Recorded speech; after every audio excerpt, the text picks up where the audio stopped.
लोग यूके और ऑस्ट्रेलिया की बजाय यूरोप में स्टडी करना पसंद क्यों करते हैं?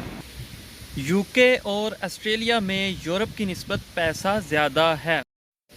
अस्सलाम वालेकुम जी मेरे दोस्तों, मैं आपका दोस्त ज़ैनुल्लाह। आपको मैं गाहे बगाहे यूरोप के हवाले से इन्फॉर्मेशन देता रहता हूँ और मैं आज आपको यूरोप के हवाले से ये इन्फॉर्मेशन दूंगा कि यूरोप में अगर आप स्टडी करते हैं तो क्या बेनिफिट्स और लॉसेस हैं, और अगर आप यूके और ऑस्ट्रेलिया की तरफ जाते हैं वहाँ पर आप स्टडी करते हैं तो वहाँ पर आपको क्या बेनिफिट्स और लॉसेस हो सकते हैं। बहुत सारे दोस्त कंफ्यूज रहते हैं कि उनको पता नहीं चलता कि हमें यूरोप की तरफ जाना चाहिए या फिर यूके ऑस्ट्रेलिया की तरफ जाना चाहिए।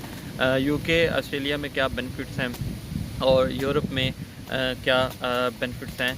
लोगों को ये नहीं पता कि यूके ऑस्ट्रेलिया में वो कितना कमा सकते हैं और यूरोप के अंदर वो कितना कमा सकते हैं। स्टडी करने के बाद क्या प्रोसीजर है, तो आज इस वीडियो में मैं आपको डिटेल के साथ बताऊंगा। आपने मेरी वीडियो को मुकम्मल देखना है, आपको वीडियो के एंड तक सारी इन्फॉर्मेशन मिल जाएगी। तो मैं आपको ये बताना चाहता हूँ कि बहुत सारे लोग यूरोप को प्रेफर इसलिए करते हैं कि यूरोप आपको डॉक्यूमेंट्स देता है। यूरोप में अगर आप स्टडी करने के लिए आते हैं या यूरोप के अंदर आप आते हैं तो आप यूके और ऑस्ट्रेलिया से कम पैसा कमाते हैं। यूके और ऑस्ट्रेलिया में आप ज़्यादा पैसा कमा सकते हैं बजाय यूरोप के। इटली से ज़्यादा पैसा कमा सकते हैं, स्पेन से, फ्रांस से, पुर्तगाल से। ये जितनी भी कंट्रीज़ हैं इनकी निस्बत आप अगर यूके में चले जाएं या फिर ऑस्ट्रेलिया में चले जाएं तो वहाँ पर आप ज़्यादा पैसा कमा सकते हैं।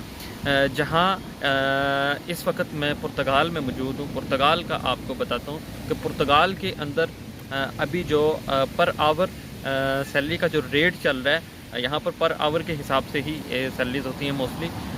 तो पर आवर जो रेट चल रहा है वो 4.5 से 5 यूरो फ़ी घंटा आपको मिलता है। अगर आप किसी भी फैक्ट्री में चले जाते हैं या फिर कंस्ट्रक्शन फील्ड में काम करते हैं, किसी भी फील्ड में अगर आप काम कर रहे हैं पर आवर के हिसाब से अगर कर रहे हैं तो आपको 4 से 5 यूरो पर आवर सैलरी मिलती है, पर आवर के हिसाब से सैलरी मिलती है। और अगर आप इटली में चले जाते हैं तो वहाँ पर आपको 7, 8, 9, 10 यूरो पर आवर भी वहाँ पर मिल सकती है, और इससे भी ज़्यादा एक्सपीरियंस के हिसाब से आपको सैलरी मिल सकती है, लोग कमा रहे हैं। और स्पेन में अगर चले जाते हैं तो 6, 7, 8 यूरो पर आवर वहाँ पर लोग ले रहे हैं। स्पेन जो है ये पुर्तगाल और इटली दोनों के दरमियान में तकरीबन ये कंट्री आती है, डॉक्यूमेंट्स के हवाले से भी और सैलरी के हवाले से भी।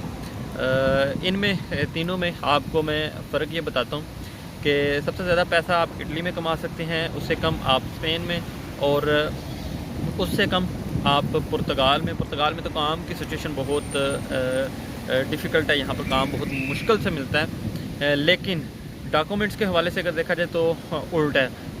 पुर्तगाल आपको सबसे जल्दी डॉक्यूमेंट्स देता है, स्पेन उसके बाद, और इटली में आपको पहले भी मैं बता चुका हूँ कि इटली एक ऐसी कंट्री है जहाँ पर आपको 6 माह से 1 साल के अंदर भी डॉक्यूमेंट्स मिल सकते हैं। और वहाँ पर मैंने लोग देखे हैं जो 10 साल भी जिनको हो गए अभी तक उनको डॉक्यूमेंट्स नहीं मिले। ये आपकी किस्मत के ऊपर डिपेंड करता है। लेकिन अगर आप यूके और ऑस्ट्रेलिया की तरफ देखें तो वहाँ पर लोग पर आवर 25 और 30 यूरो भी कमा रहे हैं इस वक्त, ठीक है। वहाँ पर तो आई थिंक डॉलर चलता है, तो डॉलर के हिसाब से भी अगर देखें तो 25 से 30 डॉलर पर आवर वहाँ पर लोग कमाते हैं। इससे यहाँ यूरोप की निस्बत वहाँ पर लोग ज़्यादा कमाते हैं। लेकिन वजह क्या है कि लोग यहाँ पर अपने आप को सेव क्यों समझते हैं? उसकी वजह ये मैं आपकी जो कन्फ्यूजन है वो दूर कर देता हूँ कि अगर आप यूके या फिर ऑस्ट्रेलिया की तरफ चले जाते हैं तो वहाँ पर आप अगर स्टडी छोड़ देते हैं तो इल्लीगल हो जाएंगे। वहाँ पर जितना अरसा भी आप रहेंगे आपको यूके और ऑस्ट्रेलिया एक ऐसी कंट्री है जो डॉक्यूमेंट बिल्कुल भी नहीं देगी। जितना अरसा भी आपने वहाँ पर रहना है, इल्लीगल रहना है, आपने वहाँ पर इल्लीगल काम करना है। जब भी आपने वापस अपनी कंट्री में जाना है तो आपने डिपोर्ट होकर ही वापस जाना है, और आपके पासपोर्ट के ऊपर डिपोर्ट की एक मोहर लग जाती है, जिससे आपके पासपोर्ट की वैल्यू डाउन हो जाती है, और दोबारा आप अगर किसी कंट्री का वीज़ा अप्लाई करते हैं तो उसके लिए रिजेक्शन का सामना आपको करना पड़ सकता है। आपके पासपोर्ट के ऊपर आपका रिकॉर्ड ख़राब हो सकता है, दोबारा वीज़ा लेने में आपको मुश्किल का सामना करना पड़ सकता है। क्योंकि मेरा अपना एक दोस्त है जो ऑस्ट्रेलिया गया था, मेडिकल फील्ड में गया था, वो डॉक्टर की फील्ड में गया था, लेकिन वहाँ पर जहाँ आप बहुत ज़्यादा पैसे कमाते हैं वहाँ पर अखराजात भी बहुत ज़्यादा हैं। मेडिकल फील्ड में इतने ज़्यादा अखराजात थे कि वहाँ पर उसके लिए अफोर्ड करना मुश्किल हो गया, और वहाँ से उसने मेडिकल बड़ी मुश्किल से क्लियर किया था, लेकिन वो एंड पे जाकर जब आप वहाँ पर डिग्री अपनी कंप्लीट कर लेते हैं किसी भी कंट्री में, जब आप अपनी डिग्री कंप्लीट कर लेते हैं तो उसके बाद आपको उस कंट्री का वर्क परमिट मिलता है। वो तकरीबन 2 साल का होता है। 2 साल आप वहाँ वर्क कर सकते हैं, लीगल रह सकते हैं, और वो वर्क परमिट 2 साल के बाद भी आप रीन्यू करवा सकते हैं। लेकिन ऑस्ट्रेलिया और यूके में एजुकेशन इतनी महंगी है, अखराजात बहुत एक्सपेंसिव है, वहाँ पर आपका अफोर्ड करना बहुत मुश्किल हो जाता है, जिसकी वजह से लोगों को मजबूरन कई दफ़ा स्टडी छोड़ना भी पड़ जाती है।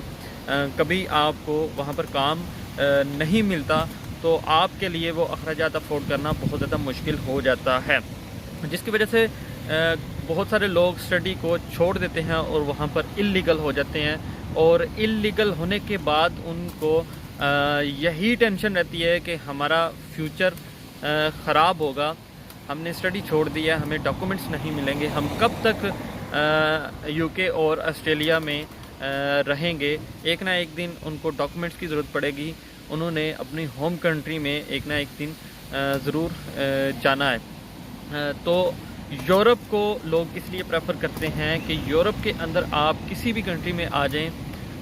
फॉर एग्ज़ाम्पल आप स्वीडन में आते हैं, माल्टा में आ रहे हैं, इटली में आ रहे हैं, जर्मन में आ रहे हैं, पुर्तगाल में आ रहे हैं, किसी भी कंट्री में आप स्टडी वीज़ा पे आ रहे हैं, यहाँ पर आकर आपका प्लान चेंज हो गया है, आप स्टडी नहीं करना चाह रहे, आप डॉक्यूमेंट्स की तरफ अगर जाना चाहते हैं बगैर स्टडी के, तो आप स्टडी को छोड़कर भी आप यहाँ पर डॉक्यूमेंट्स बनवा सकते हैं। इटली से, स्पेन से, फ्रांस से, पुर्तगाल से, किसी भी कंट्री से अगर आप स्टडी को छोड़कर डॉक्यूमेंट्स बनवाना चाहते हैं तो आप अपना यहाँ पर केस ओपन करके डॉक्यूमेंट्स बनवा सकते हैं। सबसे बड़ा बेनिफिट यूरोप के अंदर ये है, जिसकी वजह से लोग स्टडी करने के लिए भी यूरोप में आना पसंद करते हैं।